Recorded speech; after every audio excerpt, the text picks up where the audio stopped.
Hello and welcome to the Sideboard here at the StarCityGames.com Players Championship 2016 edition. I'm Nick Miller alongside Andrew Tenjum, Team Card Hoarder member. You locked up your invite very early on. Season 1, you kind of just did a super consistent job, qualified for the Players Championship. You've had a lot of time to think about this tournament. What's kind of been going through your mind as you've been preparing for this event? Yeah, I was very fortunate to go on a run in Season 1 and qualify early, and then ever since, the Players' Championship was what's on my mind. I've been thinking about it all year, really. Okay, we're going to be talking about your standard deck because you've been one of the architects behind a lot of the Card Hoarder decks that have been taking over the Opens. We're going to talk about your Jeskai Midrange deck, which was, we saw a preview of in Knoxville when you played a red-white version of the deck. Now you've added blue, and you're kind of this really strange looking mid-range angel deck almost. Yeah, it's a really interesting deck. I did pretty well with the deck in Knoxville. I got 10th place, and since then I've made some adjustments, notably adding a color in blue. But I think it matches up really well against the metagame right now. Okay, we're going to dive into the deck here. You've got cards all across the spectrum from 1 to 7. Let's start off, Thraben Inspector, Veteran Motorist, Reflector Mage. These are kind of your creature early game stuff here.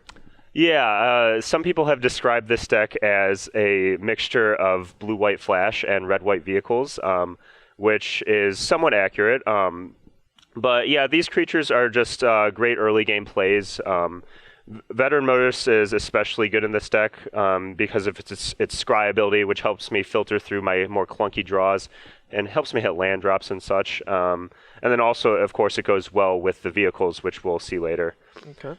Now, Reflector Mage, this was a card you didn't have access to in Knoxville because you weren't playing blue, but you now have a bunch of blue Sideboard cards, which now kind of enables you to play Reflector Mage now that you have blue in your deck. Exactly. In Knoxville, I actually played Fairgrounds Warden in this slot, which is just objectively a much worse Magic card.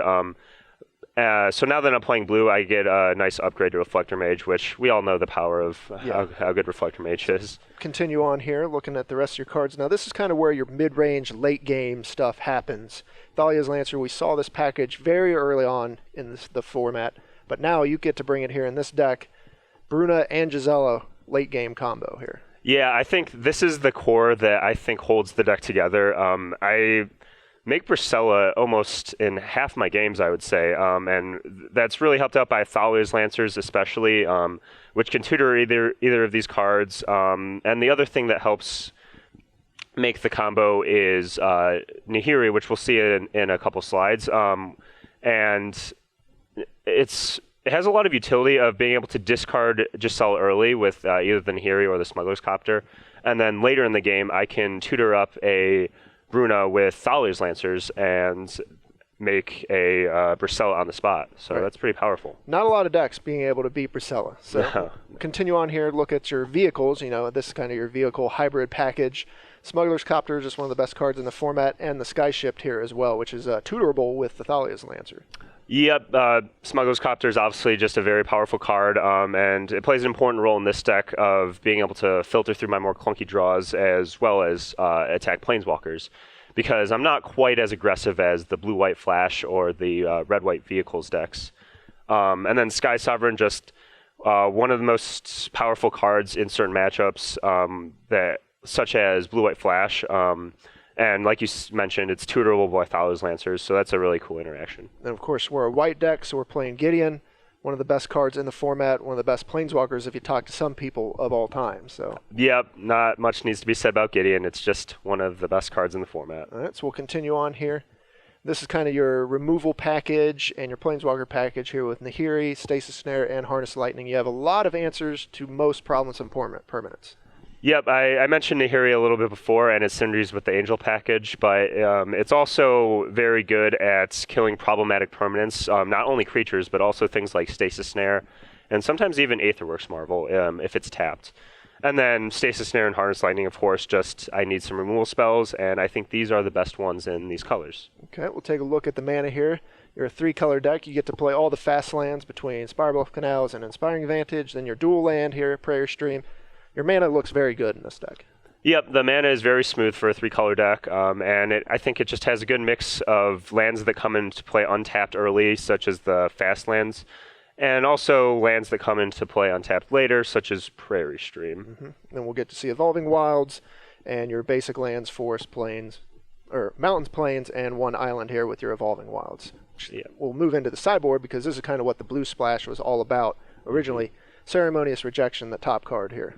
Yeah, with the red-white version was very good against blue-white flash, red-white or Mardu vehicles, as well as green-black Delirium. But I really struggled with the Aetherworks Marvel matchup, and since then, that deck has just become so popular. So I needed to do something to combat it, and Ceremonious Rejection was the answer.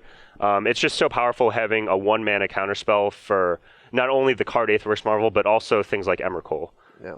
Speaking of 1 mana, you have a bunch more options here at 1 mana. 4 Galvanic Bombardment and Fragmentize here. You're really overloading on the 1 mana spells, so you can play multiple spells per turn. Exactly. Yeah, I think 1 mana interaction is very important in this format.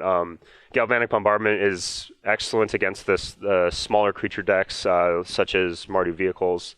And then Fragmentize, this is an artifact format, so being able to kill artifacts and enchantments for 1 mana is just very powerful. Yep, that's where you want to be. Next slide, we'll get to see the rest of your sideboard. You got yourself an extra Gideon, a Linvala, which is of course tutorable with Thalia's Lancers, and then Fumigate, which it looks like you kind of can turn into this control deck post-board with all the removal, counter spells, and the Wraths. Yeah, one of the interesting dynamics of the Players' Championship is that for a lot of the rounds, we're going to have access to deck lists. So when my opponent sees my sideboard and they see Fumigates, I think that they're going to be a little uncertain of how they should sideboard against me because they don't know what role I'm going to take in these post-board games. And to be honest, I don't really know that either until I go to sideboarding. Sideboarding is very fluid with this deck, and I can go anywhere on the spectrum to very aggressive to very controlling.